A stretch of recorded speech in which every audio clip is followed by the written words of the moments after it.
here's the thing with this, these are qualitative factors that you need to consider for the customer. And I want to bring it home to you. We went through this last week and it's with some of the questions. But here's another example.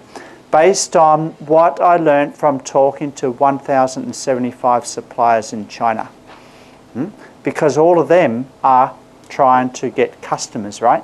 All of them have customers. All of them have a mixture of domestic and international customers. How do I know? Because I asked them, who is their largest customer? And many of them, I think over 50, 60% of them had international customers as their largest customer. There's 40% that didn't. But those that had international as their largest customer, I probed them further. And so, why do you make money with the international customer? I asked them further, what is the benefit you get from working with the international customer? I asked them further about, so do they consider to get more? Do they work more? What is their strategy for getting an international customer? I asked them lots of questions. And really interesting, out of those 5, what I learned from talking to 1,075 suppliers is that 2 of these is very prominent in their customer acquisition strategy. So I have a question for you.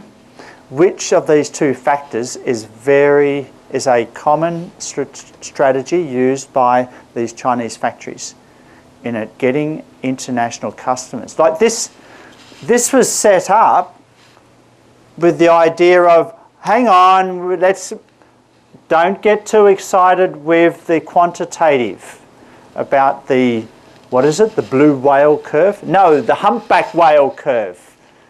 The whale curve, right? Don't get too excited with that, all right? We need to consider these things. What I'm saying is that actually some of these considerations are strategic reasons why you actually start with an international customer. And what's the significance of an international customer? Number 1, they are less likely to be a profitable customer from the get-go in the short term for a Chinese factory. So why would they chase after such unprofitable customer? Why would they do that? That's the big question. And there's 2 reasons here why they would do that. Which of those 2? Let me ask you. I want you to think. Which of those 2 do you think are relevant? Hands up for the first one. Likelihood of customer retention. Probably not. Other factors. You know, they work with international customer because they think that the international customer is going to stay with them. No, I don't think so. What about potential for sales growth? Hands up for this one. Yeah, possible. Oh, it's great to see your hands this time. That's great. I like that. Nice and high. Good. Okay. Long run customer profitability. Maybe, I don't know. Let me give you a real example. My friend who owns and runs a cashmere factory just across the border in Shenzhen, a little bit. It's about an hour or 2 drive from Shenzhen border. This factory sells cashmere sweaters. You know what a cashmere sweater is? Does anyone have one? Do you have one? Are they warm?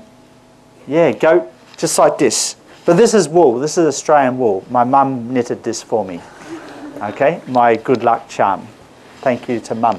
But cashmere sweaters, this factory sells them to Shanghai and Beijing. You know how much? Pardon?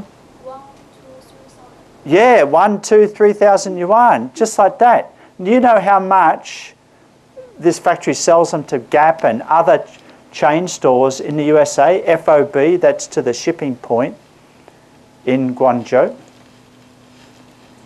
400, 500 yuan. The same garments. How come such a big difference?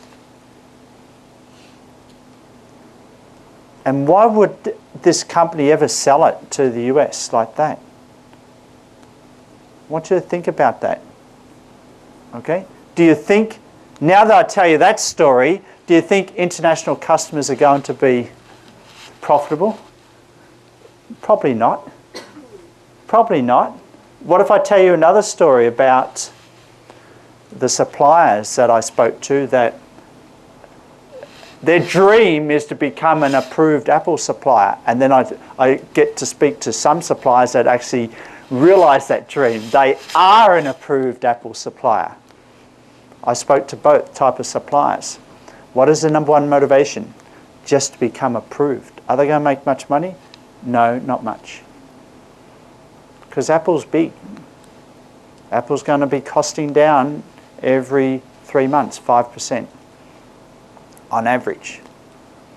You're not going to make money out of Apple. You're not going to make money out of most international customers. This Kashmir factory, the example explains that. Why do they still supply? Number one, they get paid. They get paid, okay? You're guaranteed to get paid. All right? Number two, okay, number two, you might learn. You learn from the customers. They send you designs, they send you ideas. They send you ideas that you can incorporate in your own design, and then you sell domestically without telling your international customer. Ah, now there's an idea.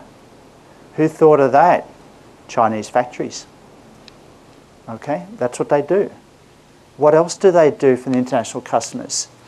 The ones that worked with Apple wanted to get that approved supplier list of Apple. Remember, there's over 700 suppliers of Apple. Okay, even like Apple released a list less than 2 years ago. They had, I think, on that list about 153, 158 suppliers. They said, here is our approved list. We are transparent. They are world. There's our list. We're telling you everything. No, they didn't tell you everything. They didn't tell you about their second tier and third tier suppliers. Okay. All right. And there's hundreds of them.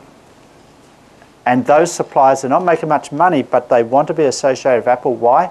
Because they can go to other customers and say, you can trust us because we are an Apple approved supplier. And it works. And they make much more money out of their other customers. So, number two, tick. I learn from the customer. Tick. Having well-known customers. Tick. These are not just qualitative factors for why you may not let go unprofitable customers. These are factors for why you may deliberately go after these big potato international customers. Interesting. And this is what I observed when I was talking to these Chinese suppliers. Wow. And we thought that this was just, you know, a list of things in a textbook that had no relevance to the world around us. Yes, it does. I saw it in these Chinese factories. All right? I saw it in my interviews. Amazing. That number 4 and number 5, huge. Huge motivation for the Chinese factories to work with international customers. Of course, international customers, number one, they have a lot of knowledge. How did BYD? BYD, now one of the largest motor vehicle manufacturers in China. But let's rewind the tape back to 12 years ago when they were just making mobile phone batteries. And they were trying again and again and again. They were trying to become an approved supplier of, guess who? Motorola. You know, Motorola was big 12 years ago. You know the first mobile phone you desired to have, it was probably a Motorola. My first was a Motorola. And my second, okay, this is before Apple came along, okay, it's a long time ago, all right? So we're talking about the year 2000, around that area, okay? So BYD is making these little phone batteries, and they went to Motorola 3 times to become an approved supplier. 3 times. The first time, no. Second time, no. And each time they said, what can we do to get better? They said, well, here's our Six Sigma. Motorola is kind of like the father of the Six Sigma. That is the perfect quality control standards that you have to put in your factory. You know, clean floor, machines, everything, painted lines, everything's perfect. And then the process has to be perfect, everything documented, everything. Motorola taught them through saying, no, but this is where you made a mistake. This is where you were wrong. So they went back and got better, applied again. They got rejected. They applied a third time, and guess what happened? They got the approved supplier. Did Motorola make motor vehicles? No. Motorola taught BYD how to become world class. You with me? Isn't that amazing? Motorola taught BYD how to become world class. Not how to make motor cars, but just how to have a world class manufacturing quality. And then you can apply that to anything you're making. All right? And so Motorola may not have given BYD much money, but they taught BYD how to become the best in the world. Okay? But that, whether a company uses that to become the best in the world or uses that learning, like designs, to copy and then sell domestically, which is a lot of factories do, is up to, guess what? Up to one factor that I found out in my interviews. You know what that was? It was the owner. It was the owner's mentality. That was the big differentiating factor that distinguished the suppliers that look to become the best in the world and those that look to learn and then cannibalize and then remake and then sell domestically. Okay, and there's basically the owner that really decided the fate of the factory. Very interesting. It's a list in the textbook, but wow. It tells a lot about what I have witnessed in my visits to China in the last 5 years.